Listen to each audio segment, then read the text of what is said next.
Thank you so much for tuning in and for joining another episode of the Cure Chat. Today's conversation will be with a new friend that I recently met at a Women in Sports panel, LB, which I've been given the privilege to call her, just recently, but really had an incredible time getting to know her, a little bit about her story, and about the alignment of when passion and purpose meets, which is really, isn't it the goal for all of us to be able to live those meaningful lives? Taking a step back, Cura is a community that was started and created for early career talent, younger workers, college students, born from a need of a first generation college experience lens. Because when I was navigating that world, I had no idea what was going on and really wanted to have a community around me that workers and employers could help me navigate through some of these tough conversations. So Cura was founded by myself and Sylvia Bonilla, who's also on the call today. And we are just trying to create a path forward to provide more equity access and answer some really tough questions in simple ways. So we invite guests that have shared some of our experiences and invite our community to join us. If you're not able to join in today, no problem. Check us out on YouTube. And make sure, Lauren, if you don't mind, before we kick this off, if you can include your LinkedIn so people know how to get in touch with you. As I mentioned, Lauren and I met a couple of months ago. Her background is in strategic planning, fundraising, operations, all things intersections between passion and purpose. So let's pause there, Lauren, and if you don't mind telling us a little bit about yourself and how you got started. Yes. Hi, everyone. Thank you for having me. First of all, Jen, it's been really nice to get to know you in a limited capacity, but I know that we, vibe from the start, and I was really happy to be able to work with you on a women empowerment panel a few months ago. Um, my name is LB. My full name is Lauren Batang, but LB is kind of the nickname that came out of being an athlete and being in the sport world. And it has very much carried over into my personal life, in my family, with my friends, and even in the workplace. And, I was recently asked how I would describe myself. And two things came out and one of them was actually a little bit surprising. So, if I were to describe myself, I'd describe myself as an athlete and as an activist. Mhm. Um, I grew up playing soccer. Soccer was my first love. It was really the first place that I felt like I was able to express myself freely, to build confidence, to make friends. And I just happened to also be pretty good at it. So, I carried soccer late into my life. Soccer was what gave me the opportunity to go to college at UC Berkeley, at Cal. But really, the value that it brought to me in my life that I hold most dear is the relationships that I was able to build in that space, and the way that I was able to learn how to be in community, how to problem solve, how to talk to people, how to listen, and really how to work towards a common goal while sort of respecting and honoring and uplifting the individual talents of groups within the community or within the team. And so that has really kind of carried over into every aspect of my life. I know a lot of this is going to be about career, but I'm a person that feels it's really important to show up at work the same way that I show up in life and in my community with my family, my friends, and my loved ones. So, being an athlete has really um, been transformative and formational in the way that I identify, the way I understand myself and my place in the world. And it's been really a driver in the way that I navigate my educational experiences and my work experiences. So, where activism comes into that, I identify as an activist, but I would say that I've only really leaned into getting more involved with my community in the last 2 years or so, and really focused on being hyper local. I've always worked for nonprofits. I've worked in spaces, even for profit spaces, where um, the impact has always been a driver. Starting with sustainability, I studied environmental economics and policy in college.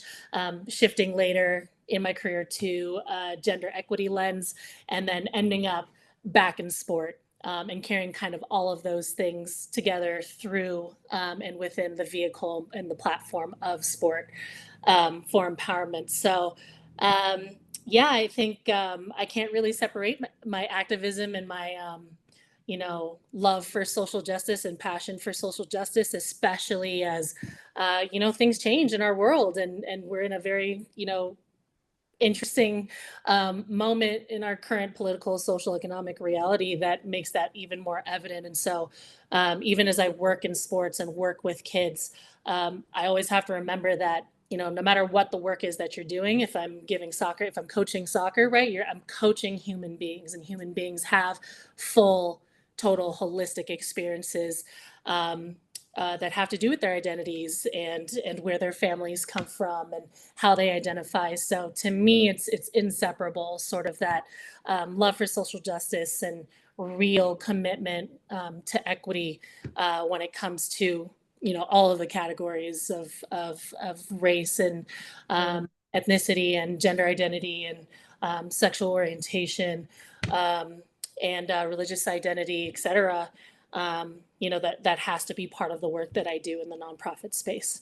So I love I that. hope that was thorough. I rambled a Yeah, little no, bit, but I was really grateful for you to divide it when you say athlete and activist, like, boom, that's so great, and I totally get that.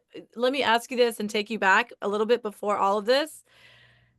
You grew up in Chicago, Filipino parents, or South and Southern California, yes, Filipino parents.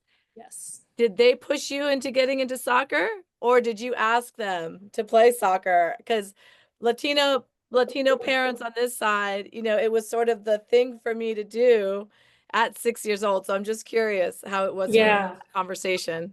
Thank you for that. So my dad definitely got me in. My dad was Yeah, a soccer player. Filipinos, I don't know how much you know about Filipino culture, but we love basketball. So yeah, basketball, I think it's like what you don't have because yeah. we're all, we're kind of on the shorter side, typically. But my dad, both of my parents grew up in Chicago. My mom immigrated from the Philippines when she was a child, and they met in Chicago. All my grandparents lived in Chicago when they immigrated from the Philippines. And my dad, for him, sport and music were the Yeah, two big things that he loved. And with immigrant parents who believe that education was the way out, the way into stability, the way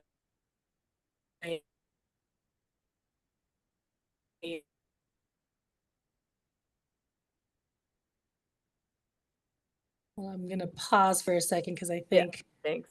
Yeah, you're I'm back now. turning my camera off to see if it helps the Wi-Fi. We can hear Can you. you still hear me? Yeah, we can hear you. You came back. Okay. Try again if Okay, you great. came back. Great. I noticed that your faces froze for me. So just wanted to pause. So I don't know if you heard all that, but basically, sport and music were the way that my father sort of rebelled against the expectations of focusing on school. My grandparents sort of gave him a really hard time for loving sport and music. And, he didn't really care. He kind of just did it anyway. And so, my mom also played sports. She ran track and did volleyball. She was a cheerleader. So, my dad got me into soccer very, very early. I actually can't remember not playing soccer. Organized soccer started a lot later, Yeah, around 9, 10 years old, which I'm learning now as I'm coaching kids is really young, really old, apparently. But I was always playing in the backyard and in the street. Um, and so, that was something that actually made me feel really connected to my parents as well. And it turned out that I was pretty decent at it and really loved it. It never felt like a chore. It never felt like something I had to do. It was what yeah. was a reward for doing all the other stuff in That's school. really lucky, and I think something that we don't talk enough about is, there's like a muscle, right? There's a muscle to being able to do things that you enjoy. And coming from immigrant parents, it's not always the case, right? So much of it is like what you should do, what's prescribed. And so either it's an act of rebellion, sometimes it's an act of like negotiation. But being able to have that muscle of I choose to do this, I'm good at it and I like it, I think is such a gift that is understated from sports given to children and children of immigrants, especially, right? Like it's the one place that if you like it, like you get to choose and it's you get permission, right, to excel and to be good at that sometimes you have to fight for in other things.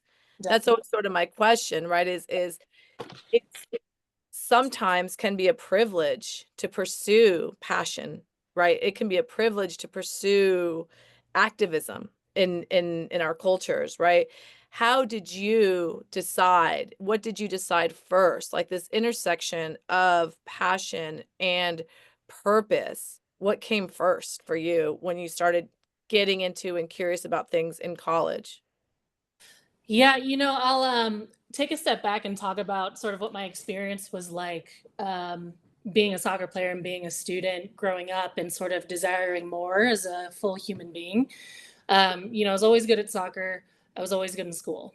Um, Sometimes out of fear, sometimes out of love. Yep. And but I always struggled with needing to identify outside of those things that I was good at. Those things I felt like were celebrated and elevated because society tells you that that is what success is, right? And Mm, so I kind of reflected a lot in my young adulthood and in my high school days about what success could really look like for myself, and really embrace this idea of radial growth versus linear growth, right? Climbing the ladder, do well in school, go to a good school to get into a college, do well in school to get a degree, get a good degree to get a good job, get a good job to get the money, get good money so you can be mhm, happy and stable. And I sort of fundamentally rejected that mhm, definition, although I went along with it. mhm, And I always something that always felt more authentic and more resonating more with me as a full human being was the idea of growing in every direction that you can. And mhm, falling in love with as many things and people mhm, as you can. And I don't even necessarily mean that romantically. I mean creating human connection, trying new things, learning instruments, embracing the things that feel good that don't necessarily get you somewhere mhm, in this world.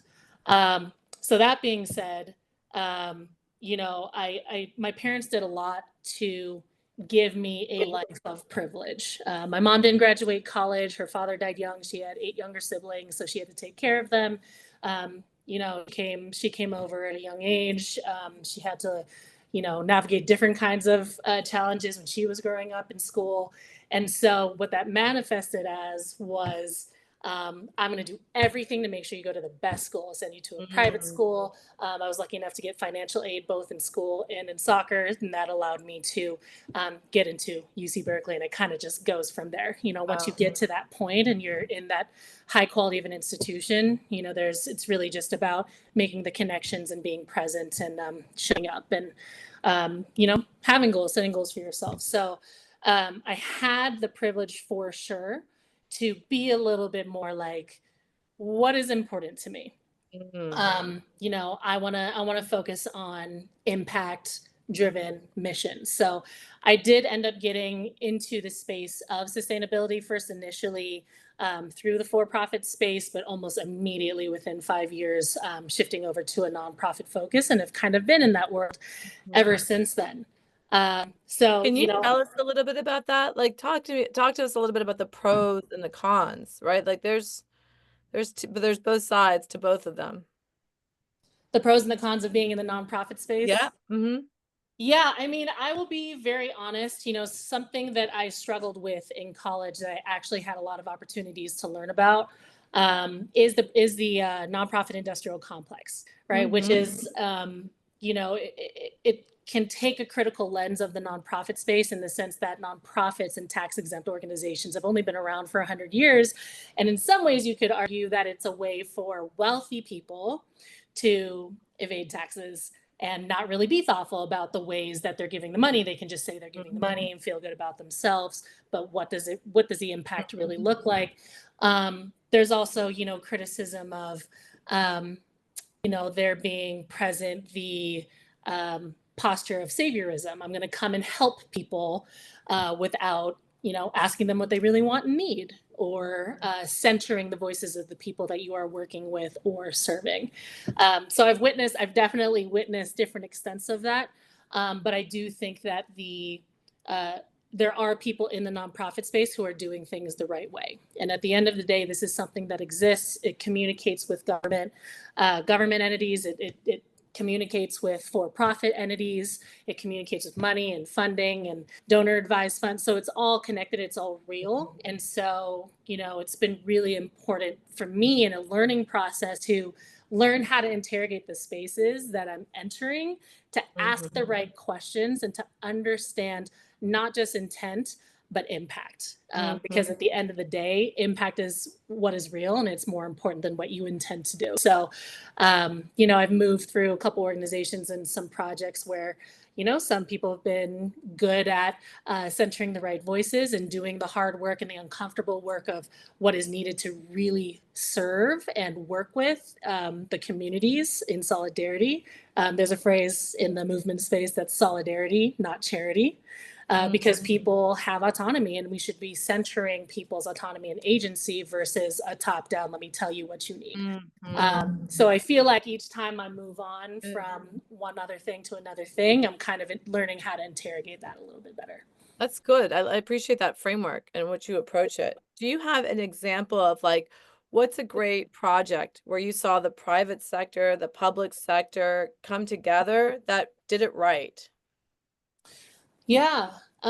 So I used to work for an international nonprofit named the Human Needs Project, and this is one of those ones where it was founded by actress and a couple of Americans over in California, but the pilot project was in Kenya. So there's always the question about what does it mean for Yeah. leadership to be white and American working in Kenya, right? I do feel like they did a lot of things right in terms of spending a lot of time to engage people from the community to really make the decisions on the ground. But there was one project in particular. I can't remember what they call it now, but we secured foundation funding and funding from a couple individuals to do a food program in the city of Kibera, which is an informal urban settlement in Nairobi, Kenya. And what it did is it connected local farmers from just outside Kibera on the outskirts of Kibera Mhm. to women vendors inside of Kibera, along with education and job training designed by people who live in Kibera to create sort of a self-contained food program and economic system where you'd be sourcing locally, essentially farm to table, but Yeah, in that's amazing. Kibera. And the beneficiaries are right the people that live in the community, and the people that are selling the goods, producing the goods are in the community. So we're not bringing it from outside.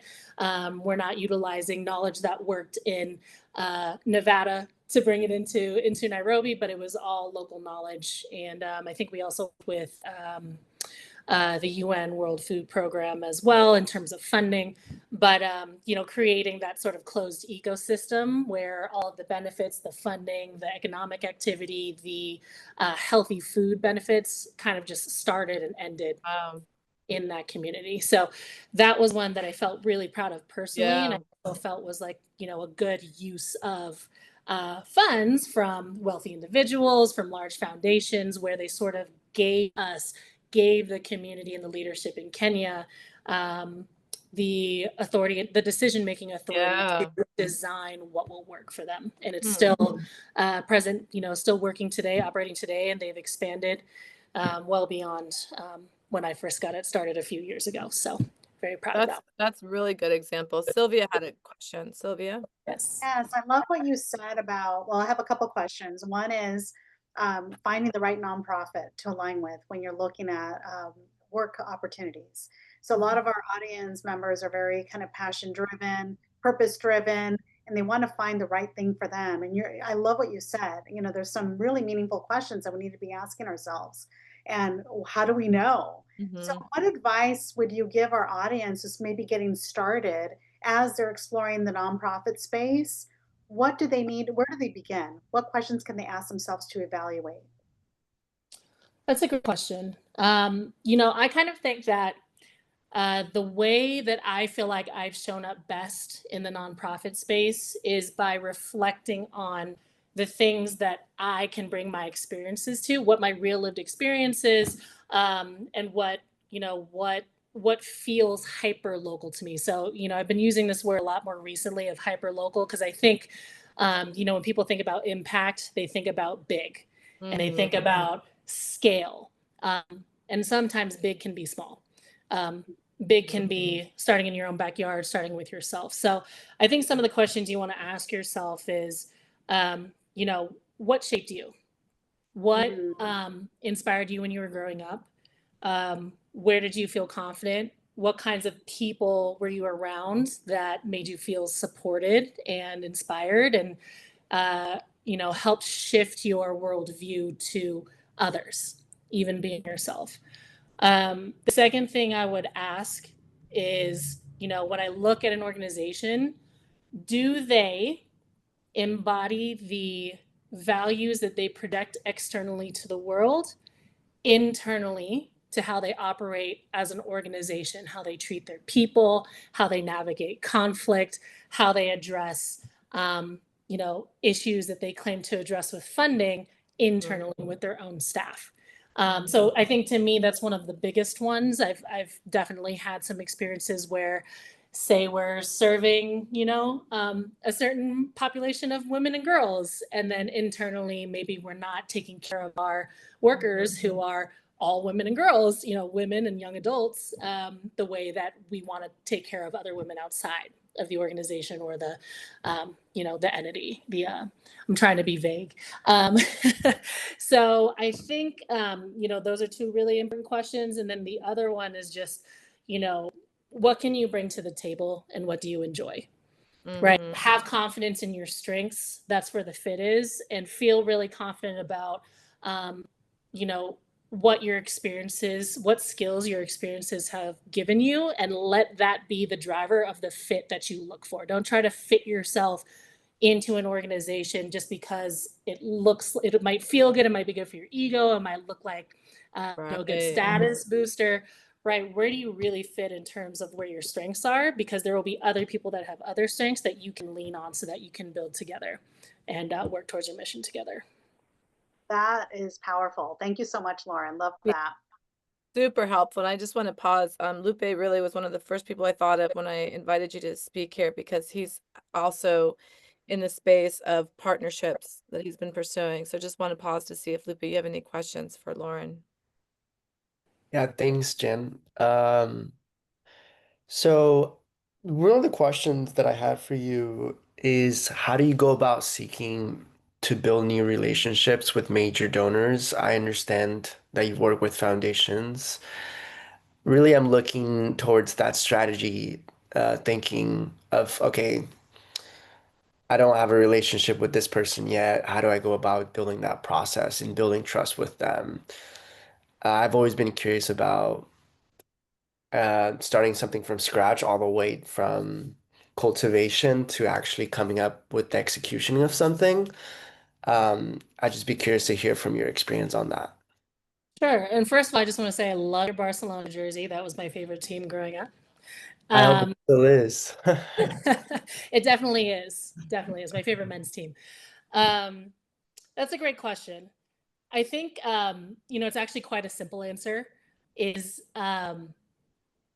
authenticity goes a really long way. There can be a lot of pressures, especially as a person of color or a woman or any other kind of, if you have other ways of identifying as a minority, there can be pressure to try to be like other people, um, to try to build those relationships and, convince donors or partners that your cause is worthwhile.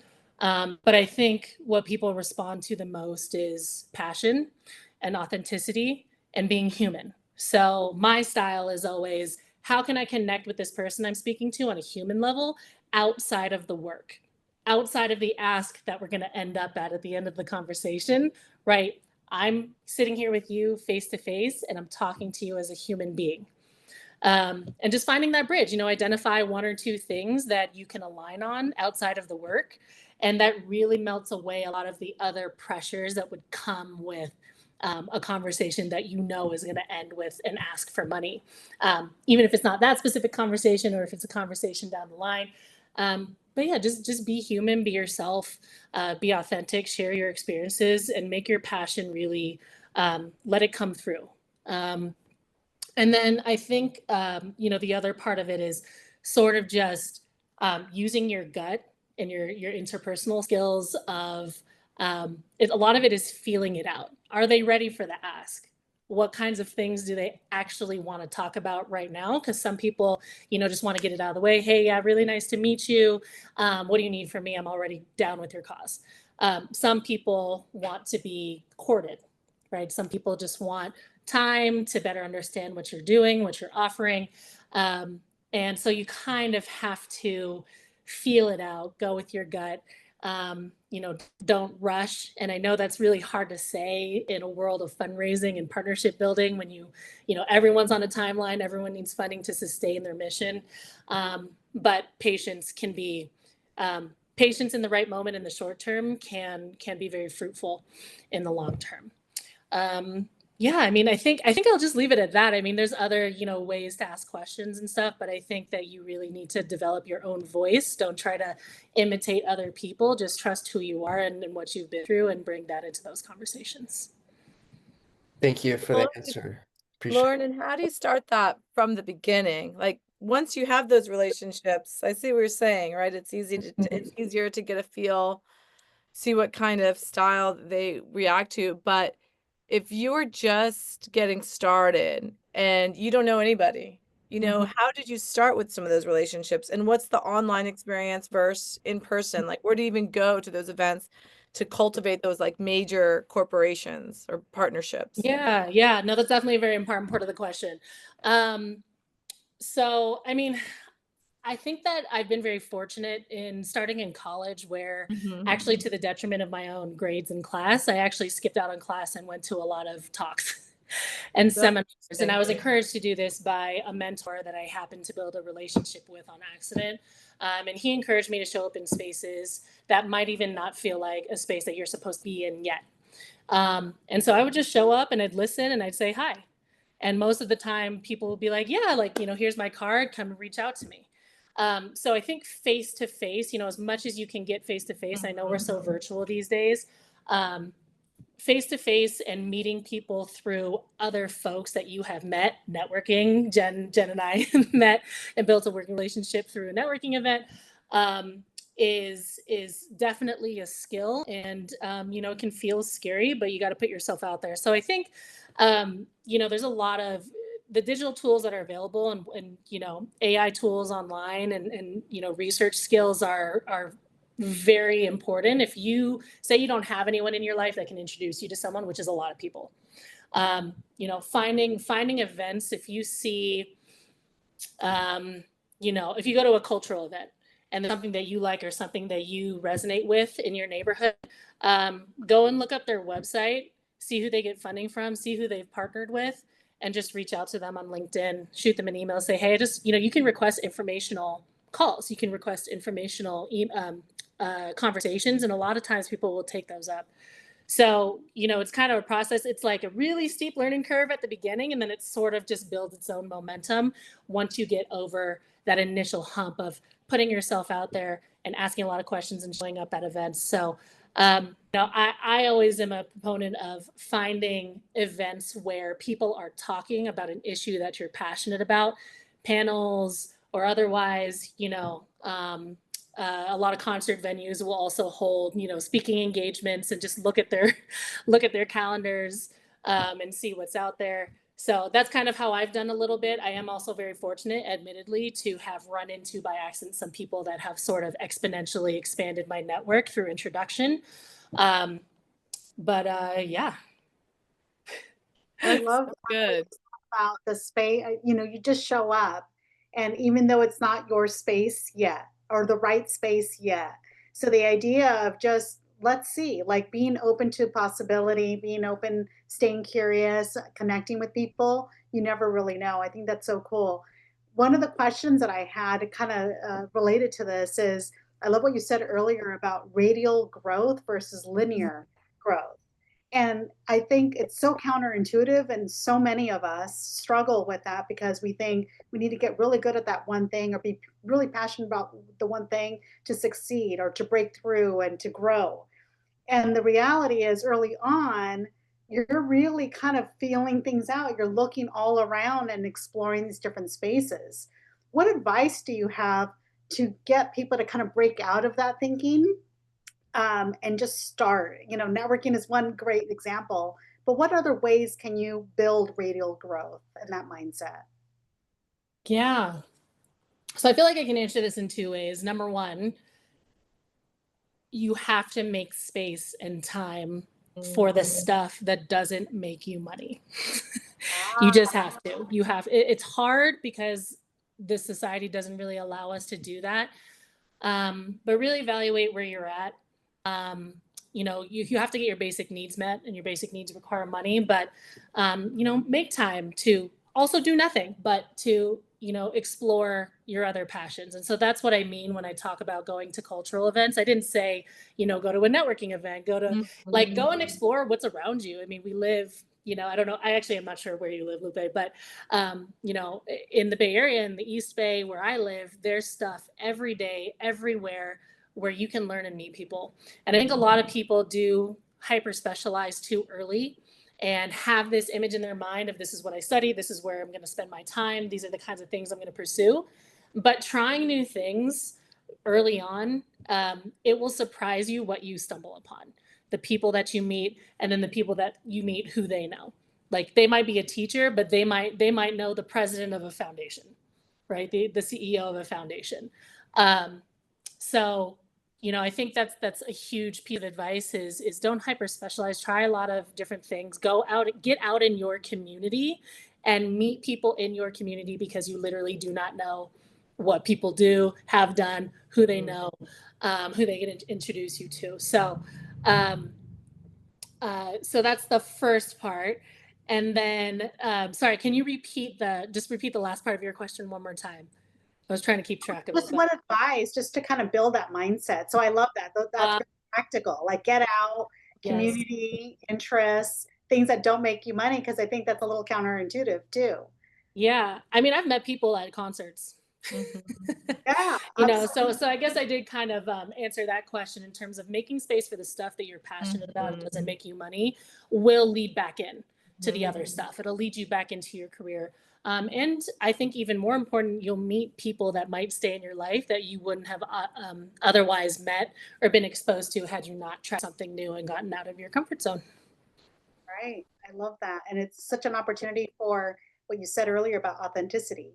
You're authentically showing up to the spaces that mean something to you or you care about. And it's so much easier to build those connections. You never know who they might introduce you to and where that leads. Very Absolutely. cool. So good. And Lupe, I'm just curious because, in my opinion, Lupe is one of the best LinkedIn posters, one of the best show uppers, one of the best outreachers, like just really active. That's how we've stayed engaged over the last 5 years, really. What are some of your current challenges right now, Lupe? Like, you do a lot of the right things, I see it. What are some of the existing challenges for early career in the partnership space right now? Um, yeah, that's a great question. I would say, I think one of the things that I've always sought to maybe encounter is um, like a mentor of sorts that is there not only for you through career wise, but also kind of like your own personal trajectory. Um, I think I think it's also like maybe it won't come out of nowhere, right? Maybe you have to be a little bit more what's the word? Intentional about it. So I think that's one of the things where I've met a lot of great people, right? For sure, absolutely. And I do emphasize that aspect of you never know until you show up, and you show up and you kind of connect the dots where you're like, wow, I did not think this was gonna happen, but it did. So it's kind of like it pushes you forward to continue showing up the next time because you're like, that thing happened and you never know what's gonna happen this time around. But I think yeah, I would say it's one of those aspects that I think I've found challenge in terms of finding an individual that kind of gets you and is willing to be there. Um, but outside of that, I think it's yeah, that would be probably like I don't think I've figured out a strategy for that or like a formula for that quite yet. That's so good. And same, not sure if I have. Right? Like I'm seeing your question from a couple different angles, right? Of myself that like some mentors evolved that I didn't know they were mentors until later. And then I was like, wow, like they were just sort of like the wise owl along the way that gave me like a lot of good advice. And they weren't what I was thinking that they would look like, right? Like I felt, and this is just me being honest, right? Like I felt my mentors were going to come from like successful Latinas in business, right? I thought my mentors were going to come from like a Latina attorney that I met, at a certain stage. And the mentors I actually had that were the most profound for me were super diverse for me in terms of like even like one of my favorite mentors was a white male, right? Like older white male attorney that on paper we had nothing in common, right? Like what are they doing at lunch together, right? Like that does like what could they possibly be talking about? And he was such a profound mentor, and we had literature in common. Like he talked me out of going to law school because he was like, I was like, Will, can you write me a letter of recommendation of law school? I've been doing all this paralegal stuff. Here's my highlight reel, right? And he's like, here's the deal, like you've reached out to me. No one else comes to me to ask me to like go to lunch. And you have told me about all this really cool things that you're doing and your like thesis papers and your interest in William Blake. And he's like, look, I'll be honest with you. It sucks being a lawyer. Like you'll always be able to do what lawyers do. Like you'll always be able to go to law school and like learn to think like a lawyer. There's a program to that. He's like, but you won't be able to come back and think the way that you can. And like, what profound wisdom. And also, I secretly like didn't want to go, so it was great being like, done, yeah, like approved. I'm not gonna go. Um, but I as you say that, and then there's the other side of it where people have come to me to been like, Jen, and maybe from the same mentality I had, hey Jen, like, will you be my mentor, right? Like you're a successful entrepreneur Latina. So it's like, sure, happy to, but then like nothing came from it, right? Like there was like we had everything in common trajectory wise, but like nothing in common. They didn't come to me for any particular advice or things. They didn't invite me to any particular things. So like it fizzled. So both Sylvia and Lauren, I know have been like incredible mentors. What's the secret sauce? I have an answer, but do you want to go first, Sylvia? Secret sauce. Um, what comes to mind for me, I always think about the concept of reverse mentorship, right? So oftentimes we think we want to align with what we know best. And there's something about disrupting that for me where being curious, starting with curiosity, and back to the white male example that Jen you shared, anyone can potentially be your mentor, but sometimes we're most comfortable with who we identify with.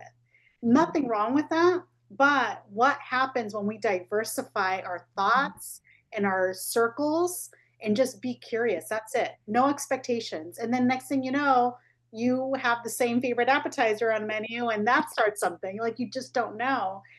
So that comes up for me. The second part that came up for me is we have so much to offer no matter where we are in our careers, especially starting out. That, the innovation, new way of thinking. And so I always encourage mentees, you are just as much a mentor to the capital M mentor that you have in mind. You have so much to offer. And so I think we need to kind of change the way we think about how we approach some of those possible relationships.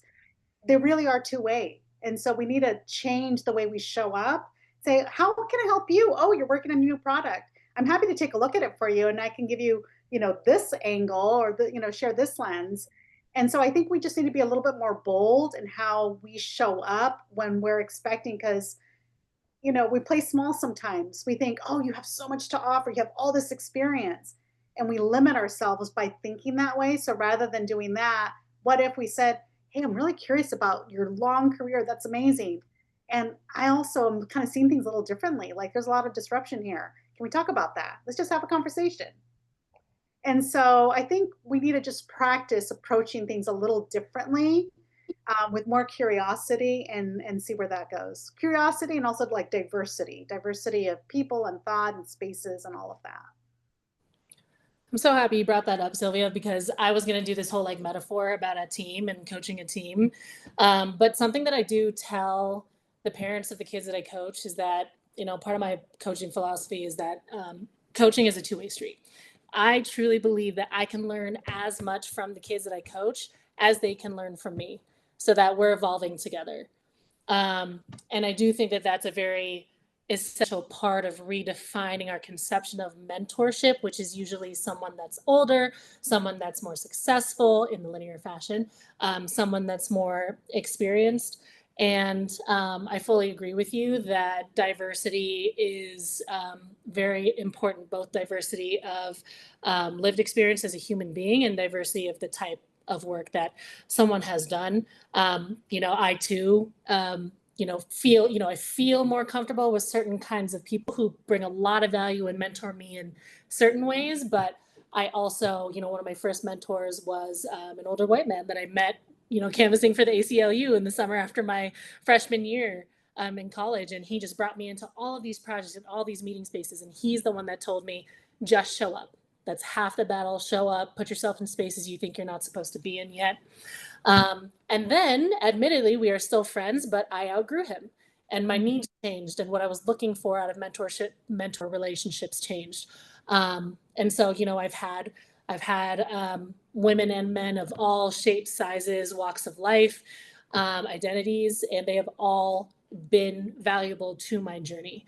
I also would just add, and this is actually something that I said to a group of young soccer players recently, is kind of just like building on, mentorships don't have to be someone older, more experienced than you, is mentors can be your peers. Your peers can be mentors. And I think sometimes we think about networking and building relationships vertically, but building horizontally with people that are your peers in various ways, however you define that, is really powerful. And it actually can lead to a lot of really interesting projects that you can come up with together that end up satisfying that passion part of what your career is. And that's actually happening to me right now.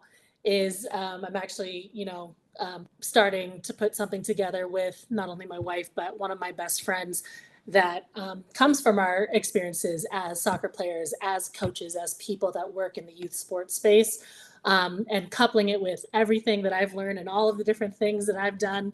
And it's becoming this really beautiful, organic, fulfilling thing that probably will also bring in some money. So, it kind of just happened naturally, and it came from, seeing each other as mentors, even though we are the same age and have, similar levels of experience. So I think networking and building mentorship relationships with your peers is super important. I heard a That's term not that so long good. ago called friendtor. So we need to start building Friend. more friendtors. When I was earlier in my career, when I had a little bit of just extra time, there was like two or three friends that we would just like work together on the weekends, right? Like we were in different spaces, different fields. Mine was a little bit more creative, theirs was a little bit more like business, more organized, more operational, and we would just work together and be like, what are you working on, and we had these like parallel paths. We always kind of kept tabs of each other's biggest clients, biggest challenges, would help problem solve from such a different lens. And so this idea of diversity outside of ethnicity, outside just like people that think really differently to you, have been like the best mentors for me. And the people that have been more diverse from me, what I found is like they were just so curious about me, right? Like when you're in a group of Latinos, there's a lot of things that are like, you kind of take for granted, right? But my one of my like older white male mentors would be like, "That's fascinating that you're having beans for breakfast. Like that is like, tell me about that." And you're like, "How is that fascinating? What's fascinating is that you have a private jet. That's fascinating, But this like complete disarmament of both of us to be like, me, really, I was like, can I just ask a question? Like, how does one build that wealth? right? Like, is that generational? Like, did you get a check at some point, right? Like really, how did you get there without having the competition, right? And for them to really be like, Jen, we just don't know a lot of Latinas. Can we ask you some questions? Like, is something like this offensive? This is what, and for someone to really be that curious about it, like I really loved that safe space that it created for both of us. And that safe space, as you're talking, mentorship is it's very intimate, right? Like you're going to someone and being like, here's what I don't know. Like, what I don't know is what happens when I get here. What I don't know is this. And so it's mentorship. It's also like building intimate relationships with people that you're not always expecting because it's programmatic, right? Like you're told you have a business mentor and you're told you have like a romantic intimate relationship and you're told you get one best friend, right? Like we have like three roles of friends and three roles that people can fill. And so it's like baffling when you come across and you're like, I don't really know what role you are, 65-year-old white lawyer, but like let's just be friends, right? So to your earlier point, Lauren, it's like taking out some of these preconceived frameworks, structures that we're told culturally and societally and capitalistically of like what can happen when that's removed and you're just curious, open, and humble enough to know that you can both ask the question and answer the question in a safe place. Love that. What position did you play, Lauren? I was curious actually to hear Well, that. hold on. Guess, Lupe. What were you gonna guess? I don't know. She gives me defensive vibes, like right wing, Interesting. right back. Oh, Like wow. that. I think that's a compliment. I'm not quite that assertive, I guess. Um, Growing up, I was a midfielder, attacking midfielder. I'm much more technical and creative and, trying new things. And then in college, I was a winger because I was always injured and could not stay fit enough to play center mid. So I ended up being a wing, and would have loved to have been a striker or center forward, but based on the personnel we had and various other factors, ended up in the wing. But I like working that sideline too. What position do you play, Lupe? What did you play? left winger. Left Oh, winger. me too. That's Yeah, so it's interesting. funny because I was gonna guess, like my intuition said midfielder, but then I changed it. But all good. That's You so don't want me interesting. playing defense. You don't want me playing defense, believe me. And Lauren, from like a coaching lens, when you have like the lineup of players, like what do you see as the strengths and weaknesses? Like as you see like their career trajectories, are you like, here's my center half, here's who has unlimited energy, here's who's gonna call the shots, like you're gonna be this. Like, do you think about that when your players are 9 years old? A little bit. I think we joke about it. We can't help Yeah, but apply what we you know can't help to what it. we see. So yeah, the center midfielders and center backs are very much the quarterbacks, right? The cerebral players that have to be able to take everything in and delegate. And so I do think about how that shows up. I kind of tell them the way you do anything is the way you do everything. So even the way you show up in soccer, and a lot of times even the way that your brain works to be an athlete does carry over into the kind of person that you are as well. Sometimes it's actually completely different. Sometimes people are really intense and they go in and they win 50-50s, and then they're the shyest, most reserved people off the field. But generally, in terms of what they bring intellectually to the game, in terms of IQ of the game, does very much carry over into how they are in real life. I actually would use an example that I had a player who started as a defender, but I noticed that she had certain qualities to be in the goal. Taking care of business, being extremely resilient, very assertive, very much a leader, using her voice. And outside of soccer, she's part of all these clubs, and she puts on events for her school, and she excels in class, and she brings people up with her in school and in life, and encourages people there in the same way that she does that on the soccer field. So I would say yes. I would say yes, and it's both. You It's know what? This is so exciting to me because I have to tell you that I have been in a lot of panels, have had a lot of these conversations, and I've never had this conversation with someone because like super new and my mind just went crazy because I wish someone had told me that at a younger age. I was a center half when I played soccer and I just thought it was because I wasn't the fastest. I just tried to run the most, right? But I never Mhm. thought of that. There is this like personality and element to like young me that has carried through to older me that I never thought about before. So that's really kind of a cool lens. It's I feel like you should have like a BuzzFeed quiz on like what your soccer position. I love that. I bet if we did like a cross-sectional study of Yeah, totally. CEOs, Yeah, really if you did female like a CEOs, what Gallup position did you strength and your what soccer industry did you end position. up in? What position did you play? I Yeah. mean, I feel like that's definitely me in the world is Totally. like that desire to be creative is definitely my style of play, you know, and Yeah. to be motivated by self-expression rather than winning or the goal of getting a raise or it's you know feeling supported, feeling part of a team, being creative and expressing myself. So That is super interesting. I know. I'm like, I've never been asked that. our next chat, right? Like we'll just Yeah. have, like we'll just bring everybody in soccer positions. Yes. But that's so helpful. This has been so exciting and enlightening, because I think that a lot of the career-centered conversations we have, although they have all creative pathways, this is like the least linear, right? And the most open. And Sylvia and I talk about that a lot, right? Like we're launching like a social enterprise. And, you know, we're in spaces that we're not supposed to be in traditionally. We just closed our first round of fundraising, right? We just Congratulations. thank you. You know, we're opening up with more clients and it's like our internal meeting tomorrow is like, how do you go from like, okay, one of the investors is like, you just rounded first base, right? Like you're doing it. And how do you do that if inviting more ease, right? Because like I feel like early on in a career, everything's a little bit forced. You kind of do things you don't want to. You think that's how you're supposed to feel. Mhm. And the more we go along our journey and the more we hope to be able to share to people along their journey is like it shouldn't feel that way, right? Like you should get used to things feeling easier. When we grow up without a lot of resources, like we're just used to things being hard and we think it should be that way.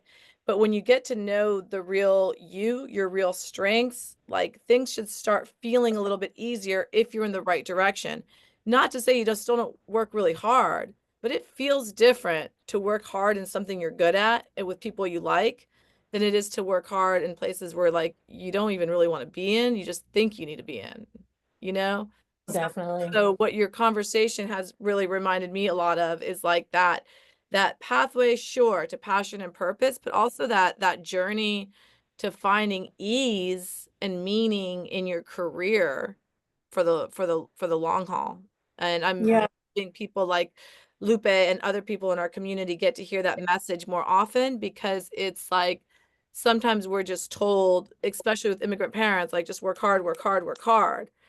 But there's different ways to look at the field, right? There's different ways to make things go faster and easier when you are really understanding your own strengths, your own dynamics, and the world around you and how to work within that. So thank you for being so honest about it, and how you navigated it. It really was eye-opening for me to think about. You know, I'm going to go think about, forgot what position I was in lacrosse. If there's time for me to add one more thing, Please, uh, please. I do want to say, you know, kind of in the same vein is something that I feel like I've really sort of rounded a corner with. And obviously, there's always room to improve. But again, like coming from an immigrant family and that attitude of just work, be grateful to be working, Yeah. work hard, you know, I think learning what wellness is for me and how to set boundaries in the workplace has been transformative for me. And I would Wow. say that has only really happened in the last 2 years. I'm 30, I'm turning 34 this year. So I worked for 10 years with that mindset. Hey, at least in service of a good mission, in service of making an impact, I'm killing myself. I'm burning myself Right. out. I'm accepting treatment that I shouldn't be accepting. I think the younger generations are getting better at it. The joke is that millennials are sort of the last generation to sort of have that attitude. We have anxiety about it, but we kind of advocate for ourselves, but it gives us Right. anxiety. But defining wellness, what your must-haves are in your life, not just your job, but your life, and what your must-not-haves are, and literally using that as guideposts for when you make decisions, even if you love the mission, even if you love the people, can you stay true to yourself and your needs and your definition of wellness? And I think that's a really important piece of that. It should get easier trajectory.